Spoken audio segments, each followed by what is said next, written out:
Modern humans often think they have conquered the night with neon lights and towering skyscrapers, believing there is no more room for old myths to live. Yet beneath the concrete shadows and within the rustling leaves of ancient trees, local communities still harbor the exact same collective memory, the primal fear of the unseen.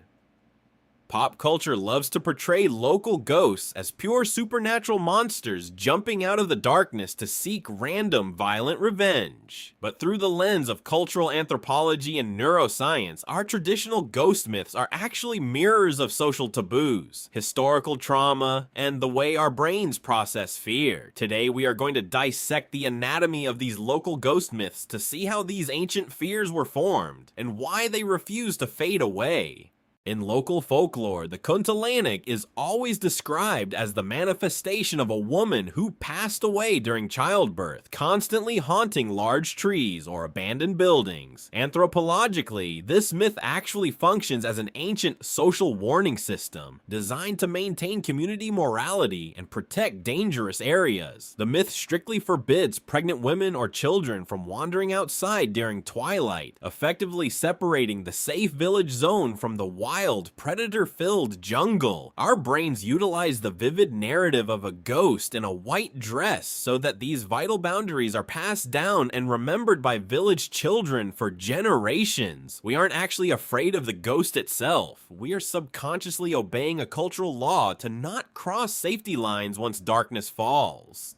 There are countless tales of hikers or villagers witnessing floating balls of fire hovering just above the ground, often feared as mystical fire entities. This phenomenon, however, has a completely logical chemical explanation: the spontaneous combustion of methane and phosphine gases. When organic matter like decaying leaves or animal carcasses rots in oxygen-deprived wetlands, it produces gases that are highly flammable. As this gas rises to the surface and mixes with the oxygen in the open air, it ignites spontaneously, creating the eerie effect of a low floating fireball. In the pitch black night, a panicked human eye will instantly misinterpret this natural gas ignition as a sinister spirit actively chasing them down.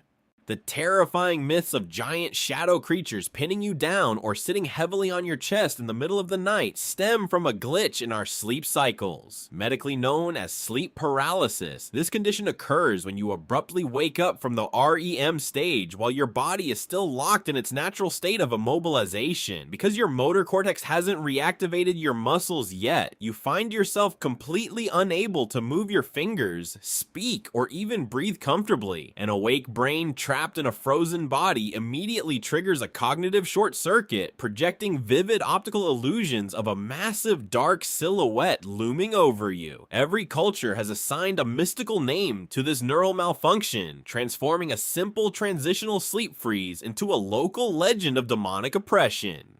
Why is it that we always experience goosebumps, sudden cold chills, or hear strange noises only when we step inside a place labeled as haunted? The answer lies entirely within the power of psychological suggestion and the priming effect that has been wired into our memories since childhood. When you already know a building has a spooky reputation, your brain immediately enters high alert mode, initiating a fight or flight response that spikes your heart rate. In this hyperstressed state, your mind amplifies everything. A minor temperature drop from bad drafts or the sound of a scurrying rat becomes definitive proof of paranormal activity. The building itself holds no mystical energy. It is your own brain orchestrating the entire horror show using your own fearful expectations as the script.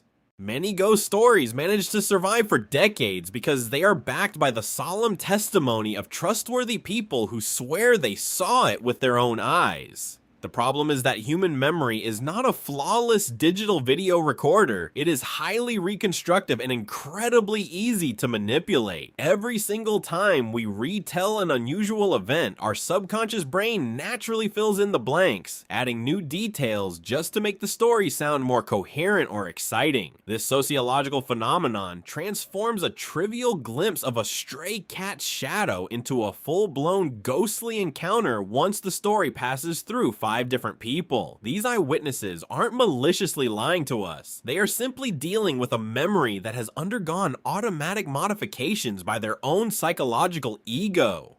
When investigated more deeply, the characteristics of local ghosts often reflect the economic anxieties or social issues of the era in which the myth was born. The myth of the money-stealing Tuyul, for instance, thrived during the transition of agrarian societies into a highly competitive market economy, when a neighbor suddenly acquired immense wealth without working long hours in the rice fields. A confused traditional community would accuse them of using dark magic. Ghost myths frequently serve as cultural defense mechanisms to explain sudden poverty, massive wealth gaps, or structural injustices within a village. We construct guardian spirits or shape-shifting demons as a visual metaphor to explain human greed that normal village morality fails to comprehend. Despite how much they terrify us, the reason ghost stories, horror movies, and haunted attractions are multi-million-dollar industries is because our bodies love the thrill. When we experience a controlled scare, our brains release a massive cocktail of adrenaline, dopamine, and endorphins, providing an intense rush of euphoria. Because our logical mind knows we are completely safe sitting in a theater or looking at a screen, we get all the primitive excitement of surviving danger without any real risk.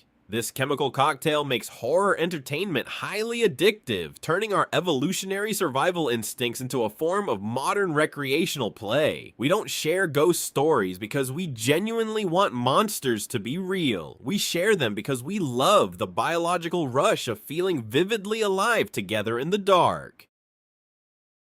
In the end, ghosts do not exist in the creaking corners of abandoned houses or beneath the floors of forgotten ruins. They exist within the complex architecture of human psychology. They are the lingering echoes of our evolutionary survival codes, our biological short circuits, and our profound, beautiful capacity to remember what has been lost. As long as humanity possesses imagination, fear, and love, the shadows in the dark will always have a captivating story to tell. If you heard an unexplained scratching sound outside your window tonight, would you look for a chemical explanation, or would your mind instantly recall the old legends? Please share your local urban legends, childhood encounters, and sleep paralysis experiences down below in the comments section. Thank you so much for watching this deep psychological breakdown until the end. Don't forget to click like, and see you again in our next analytical simulation.